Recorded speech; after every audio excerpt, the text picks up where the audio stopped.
leading the way here. It certainly looks like it, and just looking at the context of Norway and Finland and Sweden in particular, those three countries. Norway, of course, joined NATO several decades ago, but Sweden and Finland had always been wanting to be seen to be more neutral, less aligned. It's remarkable that in Finland, in particular, less than a year ago, only around 20% of Finns wanted to join NATO. Well, now that number is 70%. The war in Ukraine has swung opinion to such a degree. And it's interesting that the first big invitation that these two countries, that Sweden and Finland have issued out to world leaders to sort of try and bolster their defence, has been to the United Kingdom. It does look like the United Kingdom is seen to be at the forefront of this collective defence, of this standing up against Russia. I was going to say, is this where Putin's strategy has completely fallen apart? Because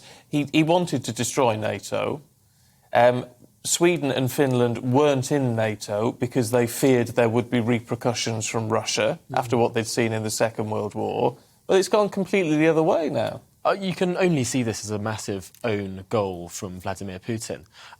Far from trying to scare off the West from NATO expansion or indeed for NATO support. And let's not forget that only a couple of years ago, there were real questions as to whether NATO was relevant in the 21st century. Few European countries were meeting that 2% target of defence spending. In fact, only the United Kingdom was meeting that target in Europe. You'll remember that's something that frustrated greatly former President Trump of the United States. Well, now many countries in Europe have pledged to spend more on defence. NATO seems more relevant than ever. NATO is expanding. And even a country like Switzerland, which has been so very neutral that is its core sense of being, not joining NATO, but pursuing some sanctions against Russia. I mean, what a turnaround from a more fractured continent in terms of defence to something that is standing very, very firm against Russian aggression.